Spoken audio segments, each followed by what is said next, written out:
السلام علیکم ورحمۃ اللہ وبرکاتہ۔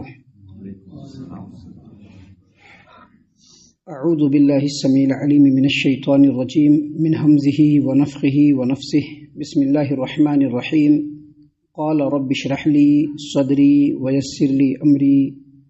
واحلل عقدۃ من لسانی یفقهوا قولی واجعل لي وزیرا من اہلی ہارون اخی اشدد به ازری واشرکه فی امری کی نسبحک کثیرا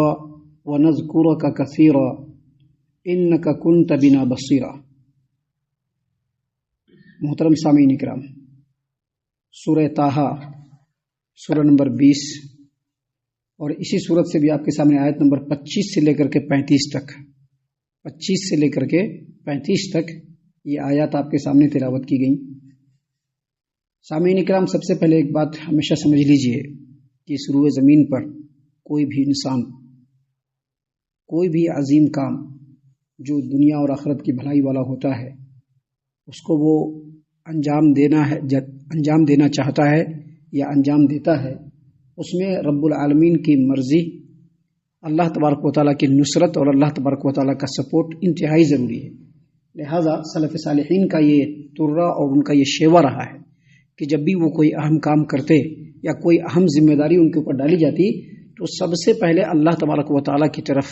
رجوع کرتے تھے۔ سب سے پہلے تدبیریں بعد میں ہوتی تھی، پہلے اللہ تبارک و تعالیٰ کی طرف رجوع کرتے تھے۔ یہ جو چند آیات آپ کے سامنے پڑھی گئی ہیں، اصل میں یہ وہ آیات ہیں جن میں سیدنا موسیٰ علیہ السلام نے اللہ تبارک و تعالیٰ سے خصوصیت کے ساتھ دعا فرمائی۔ کب؟ جب اللہ تبارک و تعالیٰ نے موسیٰ علیہ السلام کے اوپر یہ ذمہ داری ڈالی کہ آپ کو نبوت سے سرفراز کیا جا رہا ہے، آپ کو ہم کلامی کا شرف بخشا جا رہا ہے، اس کا جو مقصد ہے وہ یہ کہ آپ کو فرعون کے پاس جانا ہے اور وہاں پر اس کو اللہ تبارک و تعالیٰ کی وحدانیت کی دعوت دینی ہے اور یہ بتلانا ہے کہ اللہ کے علاوہ کوئی عبادت کے لائق نہیں، اور ساتھ ہی ساتھ یہ بھی کہنا ہے کہ تمہارا جو ظلم و ستم حد سے آگے بڑھ گیا ہے اس سے تم باز آ جاؤ اور بنی اسرائیل کو آزاد کرو۔ جب یہ ذمہ داری اللہ تبارک و تعالیٰ نے موسیٰ علیہ السلام کے اوپر دی تو سب سے پہلے موسیٰ علیہ السلام نے اپنے رب سے دعا کیا۔ دیکھیے یہ سب دعائیں ہیں، 25 سے لے کر کے جو 35 آیات ہیں یہ موسیٰ علیہ السلام کی دعائیں ہیں جو انہوں نے اللہ تبارک و تعالیٰ کی بارگاہ میں عرض کرتے ہوئے کیا۔ دیکھیے انہوں نے کیا کہا، اللہ نے فرمایا، قال، موسیٰ نے کہا، رب اشرح لی صدری ویسر لی امری، کہا کہ اے میرے رب، یہ جو کام ہے اس عظیم کام کے لیے میرے سینے کو کھول دے اور میرے کام کو آسان فرما دے۔ یہ اصل میں اللہ تبارک و تعالیٰ نے یہ چیز یہاں پر اسی لیے نازل فرمایا تاکہ انسان کو یہ سمجھ میں آئے کہ جب بھی کوئی اہم کام کرنا ہو اس کے لیے اللہ تبارک و تعالیٰ سے خصوصیت کے ساتھ دعا مانگنا۔ لیکن یہاں پر ایک بات اور سمجھ لیجئے، دعا مانگنے کا مطلب یہ ہرگز نہیں ہے کہ بہت سارے لوگ جو ایسے ہی ایک بڑا کام کرنے کے لیے نکلتے ہیں تو سب لوگ بالکل ایک ساتھ کھڑے ہو جاتے ہیں اور کھڑے ہو کر کے ایک ساتھ دعا مانگتے ہیں اور سارے لوگ جو اس میں آمین آمین کہتے ہیں، یہ دعا ثابت نہیں ہے۔ دیکھیں یہاں پر موسیٰ علیہ السلام نے سنگل وے میں دعا کیا، تو ہمیں بھی اگر کوئی کام کرنا ہے تو ہم سنگل وے میں دعا کریں، سب لوگوں کو جمع کر کے اکٹھا کر کر کے اجتماعی دعا کرنے کا ثبوت اللہ کے رسول صلی اللہ علیہ وسلم سے نہیں ہے۔ اس لیے میں نے اس بات کو واضح یہاں پر کر دیا کہ کوئی بھی اہم کام کرنے کا جب آغاز کرے آدمی تو اللہ تبارک و تعالیٰ سے مانگے، اور اللہ تبارک و تعالیٰ سے مانگنے کا جو طریقہ ہے بس وہی ہے کہ تنہائی میں جب میری بات کو صرف رب سن رہا ہو اس وقت اللہ تبارک و تعالیٰ سے مانگا جائے، یا پھر چلتے پھرتے اپنے دل میں اللہ تبارک و تعالیٰ سے مانگا جائے اگر اس کا موقع نہ ہو۔ موسیٰ علیہ السلام بھی کھڑے ہیں وہاں پر، اللہ تبارک و تعالیٰ نے ان کے اوپر ذمہ داری ڈالی، کہا کہ آپ کو نبوت سے سرفراز کیا جا رہا ہے، آپ کو مصر جانا ہے، فرعون کو اللہ تبارک و تعالیٰ کے پیغام کو پہنچانا ہے۔ تو پہلے انہوں نے دعا کیا، اور یہ دعا کیوں کیا؟ کیونکہ اللہ تبارک و تعالیٰ نے ان کو ایک عظیم کام سونپا تھا۔ ان کی یہ دعا تھی کہ اللہ اس کام کے لیے میرے سینوں کو کھول دے۔ وہ دعا انہوں نے اس لیے کیا کہ اللہ تبارک و تعالیٰ نے اس وقت کے سب سے بڑے بادشاہ کی طرف ان کو بھیجا ہے، ایسا بادشاہ جس کا لشکر سب سے بڑا، ایسا بادشاہ کہ اس وقت میں اس کی مملکت سب سے بڑی، ایسا بادشاہ جتنی اس کے پاس فورس اور طاقت ہے اس وقت کسی کے پاس اتنی فورس اور طاقت نہیں، ایسا بادشاہ کہ جس کا ظلم، جس کی سرکشی، جس کا ظلم و استبداد اور جس کی بغاوت اس حد تک آگے بڑھ گئی تھی کہ اس نے اپنے قوم کے سامنے، اپنے رعایا کے سامنے یہ کہہ دیا تھا کہ میرے علاوہ تمہارا کوئی ایسا رب ہے میں نہیں جانتا ہوں، اس لیے جان لو کہ میں ہی تمہارا رب ہوں، میں تمہارا سب سے بڑا رب ہوں۔ اتنی سرکشی بڑھ گئی تھی. اللہ تبارک و تعالیٰ نے موسیٰ علیہ السلام کو ان کی طرف بھیجا. اس لیے بھی انہوں نے دعا مانگا کہ سیدنا موسیٰ علیہ السلام کی بچپنے میں پرورش اسی فرعون کے گود میں ہوئی تھی اور وہیں وہ پلے بڑھے اور نوجوان ہوئے تھے. اور ایک وقت ایسا بھی آیا کہ بنی اسرائیل کو جب فرعون کے قوم کا آدمی مار رہا تھا تو اسی وقت فرعون کے قوم کے اس آدمی کو انہوں نے قتل کیا اور مصر سے راہ فرار اختیار کیا اور چلے گئے مدین. اب وہاں سے واپس آئے ہیں, اللہ نے ذمہ داری دے دی اور کہا کہ فرعون کے پاس ہی جانا ہے. تو اللہ تبارک و تعالیٰ سے دعا کرتے ہوئے کہا کہ رب اشرح لی صدری ویسر لی امری, اللہ تبارک و تعالیٰ میرے سینے کو اس عظیم کام کے لیے کھول دے اور میرا جو کام ہے اس کو میرے لیے آسان فرما دے. یاد رکھیے کسی بھی کام کو اللہ تبارک و تعالیٰ جب تک نہ چاہے آسان نہیں ہو سکتا ہے. بڑا سے بڑا کام اگر ہمارا رب آسان فرما دے وہ کام آسانی سے نکل جائے گا, آپ کو پتہ بھی نہیں چلے گا.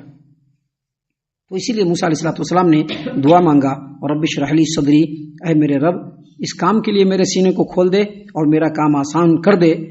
اگر تو میرا حامی نہیں ہوگا, اگر تو میرا ناصر نہیں ہوگا, اگر تو میرا معاون نہیں ہوگا, اگر تو میرا سپورٹ کرنے والا نہیں ہوگا تو اللہ تعالیٰ اس کام کو میں انجام نہیں دے پاؤں گا.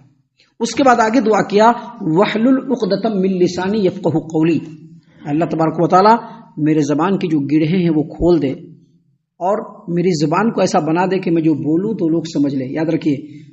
زبان اللہ تبارک و تعالیٰ کی بہت بڑی نعمت ہے, اور اگر اللہ تبارک و تعالیٰ نے کسی کو یہ ہنر اور یہ ملکہ دیا ہے کہ وہ اگر کوئی بات کہتا ہے اور لوگ اس کو سمجھ لیتے ہیں, یہ اللہ تبارک و تعالیٰ کی بہت بڑی نعمت ہے. موسیٰ علیہ السلام نے یہ دعا کیوں کیا؟ اس لیے کیا کہ بچپنے میں ان کے سامنے کھجور ڈالا گیا اور انگار, آگ کا جو انگار ہوتا ہے نا, انگارہ ڈالا گیا, کھجور بھی ڈالا گیا اور انگارہ بھی ڈالا گیا. انہوں نے کھجور کو چھوڑ دیا اور انگارے کو اٹھا کر کے منہ میں ڈال دیا. انگارے کو منہ میں ڈالنے کی وجہ سے ان کی زبان جلی اور زبان کے اندر ہمیشہ کے لیے لکنت آ گیا. کچھ بھی بولتے تو لٹپٹا کر کے بولتے تھے, بات لٹپٹا جایا کرتی تھی, سمجھ میں نہیں آتی تھی. اب اللہ تبارک و تعالیٰ نے اتنا بڑا کام دیا ہے, نبیوں والا کام, نبی بنا دیا ان کو نبی بنا دیا اللہ تبارک و تعالیٰ نے. اب تو ان کو سمجھانا پڑے گا لوگوں کو, جو اللہ کا حکم اور پیغام آئے گا اس کو لوگوں تک پیش کرنا پڑے گا. تو انہوں نے سب سے پہلے کہا کہ اللہ میری زبان کی گرہیں کھول دے تاکہ وہ میری بات سمجھ لے. میری بات سمجھ لے کیا مطلب؟ اس کی تفسیر اہل علم نے یہ کیا ہے کہ موسیٰ علیہ السلام نے دعا کیا کہ اللہ جتنی مجھ کو ضرورت ہے, چونکہ تو نے لکنت دیا ہے, یہ تو تیری طرف سے ہے, انگار میں نے زبان پر رکھا, تو نے لکنت دیا ہے تو تیری طرف سے ہے, لہٰذا اتنا ضرور میری زبان صاف ہو جائے کہ میں کچھ بولوں تو لوگ سمجھ لیں. اہل علم اور مفسرین نے یہ کہا ہے کہ اگر موسیٰ علیہ السلام یہ دعا فرماتے کہ میری پوری لکنت کو صاف کر دے اللہ, تو اللہ پوری لکنت کو صاف کر دیتا تھا. لیکن انبیاء علیہ السلام کا ہمیشہ سے یہ شیوہ رہا ہے کہ وہ بقدر ضرورت دعا کرتے تھے, بہت زیادہ دعا نہیں کرتے تھے, بقدر ضرورت, جتنی ضرورت ہے بس اتنی ہی دعا کرتے تھے اور استغفار کثرت سے کرتے تھے. سامعین کرام, اسی لیے موسیٰ علیہ السلام نے یہ دعا کی تو اللہ نے دعا قبول فرمایا اور بقدر ضرورت لکنت نکل گیا, لیکن لکنت ان کے زبان میں باقی رہ گئی. اس کی دلیل اللہ تبارک و تعالیٰ نے قرآن کریم سورۃ الزخرف آیت نمبر 52 میں فرمایا کہ فرعون نے موسیٰ علیہ السلام کے بارے میں کہا کہ ام انا خیر من ھذا الذی ھو مہین ولا یکاد یبین, یہ جو آدمی ہے جو انتہائی ذلیل ہے اور یہ جو آدمی ہے کہ کچھ بولتا ہے تو ٹھیک سے سمجھ میں نہیں آتا ہے, کیا میں اس آدمی سے بہتر نہیں ہوں؟ تو یہاں پر جو فرعون نے کہا کہ ان کی بات جو سمجھ میں نہیں آتی, اس کا مطلب یہی تھا کہ ان کی زبان میں لکنت تھی, اور اسی لکنت کو عیب بنا کر کے لوگوں کے سامنے اس نے اس بات کو کہا کہ میں اس موسیٰ سے بہتر ہوں. اس سے یہ پتہ چلتا ہے کہ موسیٰ علیہ السلام کی لکنت تو ختم ہوئی لیکن پوری لکنت ختم نہیں ہوئی. اتنی لکنت ختم ہو گئی کہ جب موسیٰ علیہ السلام کوئی بات کرتے یا کچھ کہتے تو لوگوں کو سمجھ میں آ جاتا. لیکن اس کے باوجود موسیٰ علیہ السلام نے ایک اور دعا کیا جو اللہ تبارک و تعالیٰ آگے ذکر فرما رہا ہے. اللہ نے فرمایا وَاجْعَل لِّي وَزِيرًا مِّنْ أَهْلِي هَارُونَ أَخِي, اللہ تبارک و تعالیٰ میرے اہل و عیال میں سے ایک آدمی کو میرا سپورٹ کرنے والا بنا. وزیر کا مطلب ہوتا ہے سپورٹ کرنے والا, اور وہ آدمی کون ہو؟ ہارون اخی, میرا بھائی. یہاں پر ہارون اخی کے بعد اشدود بھی ازری ہے تاکہ وہ میرا سپورٹ کرے, لیکن قرآن کریم میں دوسرے مقام پر یہ ہے ہوا افصح منی لسانن, اللہ تبارک و تعالیٰ ہارون جو ہے وہ مجھ سے اچھا بولنے والا ہے. اگر وہ میرا وزیر بنے گا, میرا سپورٹر بنے گا, میرا معاون بنے گا, اور نبی اللہ اگر تو اس کو بنا دے گا تو اگر کچھ کہنا ہوگا تو ہارون اس بات کو اچھی طریقے سے سمجھا سکتا ہے, لہذا ہارون کو تو نبی بنا دے. سامعین کرام, امام ثوری نے ابو سعید سے اور انہوں نے اکرمہ سے اور انہوں نے سیدنا عبداللہ ابن عباس رضی اللہ عنہما سے روایت کیا کہ جس وقت موسیٰ علیہ الصلوۃ والسلام کو نبی بنایا گیا ٹھیک اسی وقت ہارون علیہ الصلوۃ والسلام کو بھی نبی بنا دیا گیا۔ امام ابن ابی حاتم نے تفسیر ابن ابی حاتم کے اندر ام المؤمنین عائشہ رضی اللہ عنہا کی روایت کو نقل کیا ہے۔ وہ فرماتی ہے کہ جب میں عمرے کے لیے گئی تو بعض دیہاتیوں کے پاس ٹھہری، میں جو دیہاتی عرب کے اندر ہوتے ہیں بدوی لوگ جو دیہاتی علاقوں میں رہتے ہیں، میں ان کے ساتھ ٹھہری تو ان میں سے کچھ لوگ بات کر رہے تھے، تو ایک آدمی نے کہا کہ بھلا بتاؤ تو صحیح اس دنیا میں کون سا ایسا بھائی ہے جو اپنے بھائی کے لیے سب سے زیادہ فائدہ مند ثابت ہوا؟ تو لوگوں نے کہا کہ ہم لوگوں کو نہیں معلوم ہے۔ اس نے کہا کہ اللہ کی قسم میں جانتا ہوں۔ سیدہ ام المؤمنین عائشہ رضی اللہ عنہا نے کہا کہ میں نے دل میں ہنستے ہوئے کہا کہ یہ بول رہا ہے، قسم کھا رہا ہے، اتنے وثوق سے کہہ رہا ہے، پتہ نہیں اس کو معلوم ہوگا بھی کہ نہیں ہوگا۔ تو اس دیہاتی نے کہا کہ اس روئے زمین پر جو بھائی اپنے دوسرے بھائی کے لیے سب سے زیادہ فائدہ مند ثابت ہوا وہ سیدنا موسیٰ علیہ الصلوۃ والسلام تھے، جنہوں نے اپنے بھائی نبی ہارون کو نبی بنانے کی گزارش کی اور اللہ تبارک و تعالیٰ نے ان کی دعا کو قبول کر لیا۔ سیدہ عائشہ نے کہا کہ اس نے بالکل صحیح کہا، اللہ کی قسم اللہ تبارک و تعالیٰ نے قرآن کریم میں موسیٰ علیہ الصلوۃ والسلام کے بارے میں کہا وَكَانَ عِندَ اللَّهِ وَجِيهًا، موسیٰ علیہ الصلوۃ والسلام اللہ تبارک و تعالیٰ کی نظر میں بہت زیادہ عزت و آبرو والے تھے۔ اللہ نے ان کی دعا کو فوراً قبول کیا اور ان کے بھائی ہارون کو نبی بنا دیا۔ اللہ تبارک و تعالیٰ نے آگے فرمایا کہ موسیٰ نے دعا کرتے ہوئے کہا اشدد بہ ازری، اللہ تبارک و تعالیٰ ہارون کو اس لیے تو نبی بنا تاکہ وہ میرا سپورٹ کرے، مجھ کو مضبوطی دے، جب کچھ بات سمجھانا ہو اور میں نہیں سمجھا پاؤں تو ہارون سمجھا دے، اگر کہیں پر کچھ کرنا ہو اگر میں نہیں کر پاؤں تو ہارون میرا پورا سپورٹ کرے۔ اللہ اس طرح سے اس کو تو اپنا نبی بنا لے۔ اشدد بہ ازری واشرکہ فی امری، تاکہ وہ میرے کاموں میں شریک رہے اور میرا تعاون کرے، میرا معاون بن کر رہے۔ سامعین کرام، اس کے بعد اللہ تبارک و تعالیٰ نے موسیٰ علیہ الصلوۃ والسلام کی دعا کو آگے ذکر کرتے ہوئے کہا کہ کئی نسبحک کثیرا ونذکرک کثیرا، تاکہ ہم کثرت سے تیری تسبیح کریں اور کثرت سے تجھے یاد کریں، کثرت سے تیری تسبیح کرے اور کثرت سے تجھ کو یاد کرے۔ اس سے یہ پتہ چلا کہ اہل علم کا ہمیشہ، اہل ایمان کا ہمیشہ سے یہ شیوا رہا ہے، جو ایمان والے بندے ہوتے ہیں، اللہ کے نیکوکار بندے ہوتے ہیں، وہ سب سے زیادہ اللہ کی تسبیح بیان کرتے ہیں اور ہمیشہ اللہ کے ذکر میں مشغول رہتے ہیں، ہمیشہ۔ ابھی ہمارے ہاں جو ایمان والے لوگ ہیں، ضرورت پڑی تو اللہ سے دعا کیا، باقی ٹائم میں اللہ کو بھولے ہوئے نہیں۔ اس آیت کریمہ کی تشریح میں مفسرین نے کہا ہے کہ آدمی کثرت سے اللہ کی تسبیح کرنے والا اور کثرت سے ذکر کرنے والا اس وقت تک نہیں ہو سکتا جب تک کہ وہ گھر سے باہر ہو، گھر کے اندر ہو،